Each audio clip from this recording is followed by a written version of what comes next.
मुख्यमंत्री की सभा में आएंगे, कंफर्म है बात। भले ही कहा जा रहा है कि सेहत ठीक होगी या नहीं होगी, लेकिन कल तक सेहत ठीक हो जाएगी, मेरा अनुमान ये है।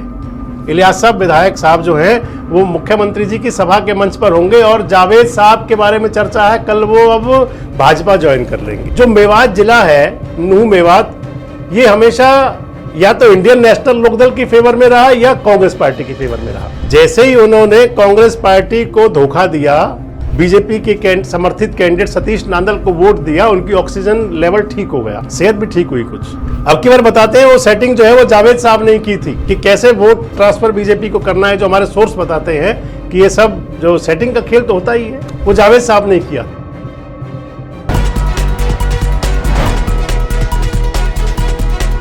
दोस्तों नमस्कार, मैं संजय मग्गू और मौजूद हैं देश रोजाना के डिजिटल मीडिया मंच पर। कल शनिवार है, हरियाणा के मुख्यमंत्री नायब सिंह सैनी पुन्हाना में जाएंगे कल, और पुन्हाना में एक रैली होने जा रही है। हालांकि रैलियां तो सरकार की होती हैं, लेकिन ये रैली कुछ अलग मायने रखती है। ये सभा जो होगी, एक तो मेवात के अंदर सभा होगी, मुस्लिम बाहुल्य इलाका है, मेव मुस्लिम बाहुल्य है पुन्हाना विधानसभा क्षेत्र, और पुन्हाना के जो विधायक हैं मोहम्मद इलियास हैं। मोहम्मद इलियास जिन्होंने अभी लगभग 4 महीने पहले कांग्रेस पार्टी के विधायक थे, वैसे तो टेक्निकली तो अभी कांग्रेस से अलग नहीं है पूरी तरह से, हालांकि कांग्रेस उनको निष्कासित कर चुकी है, निलंबित कर दिया है पार्टी ने, परंतु जो टेक्निकल बातें होती है उसके लिहाज से उन्हें मानना पड़ेगा फिर भी। तो मोहम्मद इलियास जो है वो कांग्रेस के विधायक हैं, कांग्रेस पार्टी से चुनाव जीते थे, 2024 में भी जीते थे, 2019 में भी जीते थे, और राज्यसभा चुनाव में अपना वोट क्रॉस करके एक प्रकार से कहें तो वो तनखैया घोषित हो चुके हैं। कांग्रेस पार्टी उनको निकाल भी चुकी है और कांग्रेस पार्टी से जुड़े भी रहना पड़ेगा, कोई और पार्टी ज्वाइन नहीं कर सकते अब वो अभी। इसी बीच जो रैली होनी है वो रैली मोहम्मद इलियास साहब के बेटे जावेद साहब कर रहे हैं, वकील साहब। इस रैली की बड़ी चर्चाएं हैं, आपसे पूरी बात करूंगा मोहम्मद इलियास, उनका पॉलिटिकल करियर, जावेद साहब, सबको लेकर के। दरअसल सबसे पहले बात भारतीय जनता पार्टी की। जो मेवात जिला है, नूह मेवात, ये हमेशा या तो इंडियन नेशनल लोकदल की फेवर में रहा या कांग्रेस पार्टी की फेवर में रहा। एक समय था जब मेवात जिले के अंदर कई सीटें जो है, अधिकांश सीटें इंडियन नेशनल लोकदल जीतती थी, लेकिन 2019 और 2024 दोनों चुनाव लगातार, 2014 का चुनाव जरूर था कि एक सीट जो है इंडिपेंडेंट के पास भी थी। 2019 में तीनों विधायक नूह, पुन्हाना और झिरका फिरोजपुर, तीनों एमएलए कांग्रेस पार्टी के थे, और वही रिपीट तीनों एमएलए कांग्रेस पार्टी के 2024 में भी। नूह से विधायक बने आफ्ताब अहमद, फिरोजपुर झिरका से विधायक बने मामन खां, और पुन्हाना के विधायक मोहम्मद इलियास। इस चुनाव के बाद 2024 के विधानसभा चुनाव में एमएलए बनने के बाद इलियास साहब की सेहत खराब थी, नासाज है, डायलिसिस पे चलते हैं। राज्यसभा का जब चुनाव था तो उससे पहले भी उनके जो शरीर की जो स्थिति ठीक नहीं थी, डायलिसिस की वजह से वो वोटिंग के दौरान भी व्हील चेयर पर आए थे, लेकिन वोट करते ही जैसे ही उन्होंने कांग्रेस पार्टी को धोखा दिया, बीजेपी के समर्थित कैंडिडेट सतीश नांदल को वोट दिया, उनकी ऑक्सीजन लेवल ठीक हो गया, सेहत भी ठीक हुई कुछ। उसके बाद वो मुख्यमंत्री नायब सिंह सैनी साहब से भी, मनोहर लाल खट्टर जी से भी, सबसे मिल करके आए और कह रहे हैं कि पुन्हाना के लिए, हालांकि उनसे एक बार पूछा गया कि क्या वो इस्तीफा भी दे सकते हैं, तो उन्होंने स्पष्ट कहा था मोहम्मद इलियास ने, बिना किसी लाग लपेट के, कि पकी पकाई खीर को कौन छोड़ेगा, क्योंकि चुनाव जीते हुए पकी पकाई खीर है, आगे रंधेगी या नहीं रंधेगी खीर, वो अब रास्ता बीच का निकलता है।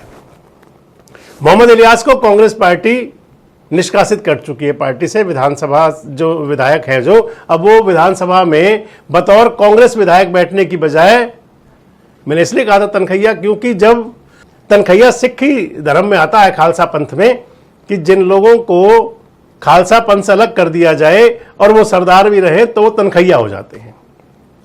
अब वो कांग्रेस पार्टी से अलग भी हो गए, 5 विधायक हैं ऐसे, आपको पता ही है उन नाम सबके। एक मोहम्मद इलियास है, मोहम्मद इलियास पर बात कर रहा हूं आपसे मैं सिर्फ।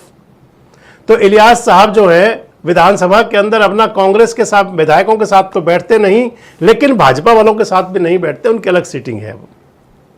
अब पिछले दिनों कहा था उन्होंने कि भाई अब जो है उनका पुत्र जो है वकील साहब जावेद साहब, वो तैयारी में अगली में है। आपसे जावेद साहब की बात भी कर लूं कि जावेद साहब का भी ये तीसरा चौथा दल बदल शायद है जरूर।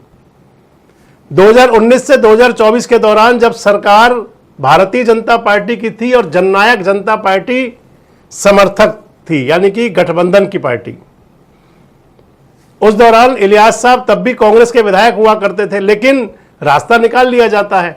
जावेद साहब चले, जैसे आप देख सकते हैं चौधरी जाकिर हुसैन जी को मेवात की राजनीति में ही है। जाकिर साहब के बेटे 2024 में विधानसभा का चुनाव इंडियन नेशनल लोक दल से लड़े थे। ये गजब की बात है, नूह विधानसभा से लड़े थे जाकिर साहब। इधर मोहम्मद इलियास के बेटे जावेद साहब, जब इलियास साहब विधायक कांग्रेस के थे तो फिर सत्ता के अंदर भागीदारी कैसे हो जाए, इसलिए जावेद साहब जननायक जनता पार्टी में चले गए थे। और दुष्यंत चौटाला जी को भी चाहिए थे लोग, तो जावेद साहब को पता है पिता कांग्रेस के विधायक हैं और साहबजादे को उन्होंने बना दिया था अपनी पार्टी का जिलाध्यक्ष जननायक जनता पार्टी का।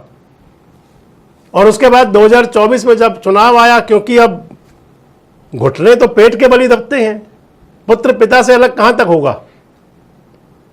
जावेद साहब मोहम्मद इलियास साहब की मदद कर रहे थे, इसलिए 2024 में बाकायदा निशान सिंह अध्यक्ष थे उन दिनों, बाद में तो निशान सिंह भी छोड़ छाड़ गए पार्टी को, जेजेपी को, बाकायदा पत्र जारी किया और पार्टी से निष्कासित कर दिया मोहम्मद जावेद को। यानी कि कांग्रेस से जेजेपी और जेजेपी से निष्कासन। फिर विधानसभा चुनाव में वालिद साहब के साथ लगे, वालिद साहब फिर विधायक बन गए मोहम्मद इलियास साहब। अब की बार बताते हैं वो सेटिंग जो है वो जावेद साहब ने की थी कि कैसे वोट ट्रांसफर बीजेपी को करना है। जो हमारे सोर्स बताते हैं कि ये सब जो सेटिंग का खेल तो होता ही है, वो जावेद साहब ने किया था। अब क्योंकि मोहम्मद इलियास साहब सीधे तो मंच पर आ नहीं सकते भाजपा के कि भाजपा को ज्वाइन कर लें, मुख्यमंत्री की सभा में आएंगे, कन्फर्म है बात।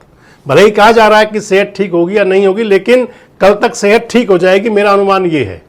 इलियास साहब विधायक साहब जो है वो मुख्यमंत्री जी की सभा के मंच पर होंगे और जावेद साहब के बारे में चर्चा है कल वो अब भाजपा ज्वाइन कर लेंगे।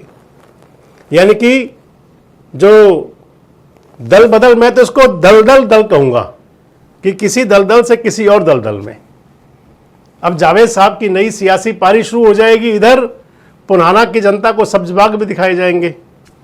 ये राजनीति है और राजनीति के अंदर बस नीति नहीं होती, बाकी सब कुछ होता है। राज के लिए नीति अनीति सब चलता है। आपको क्या लगता है कौन सी वाली नीति है ये? और क्या जावेद साहब भाजपा ज्वाइन करेंगे तो उससे पुनाना विधानसभा का समीकरण क्या चेंज होंगे?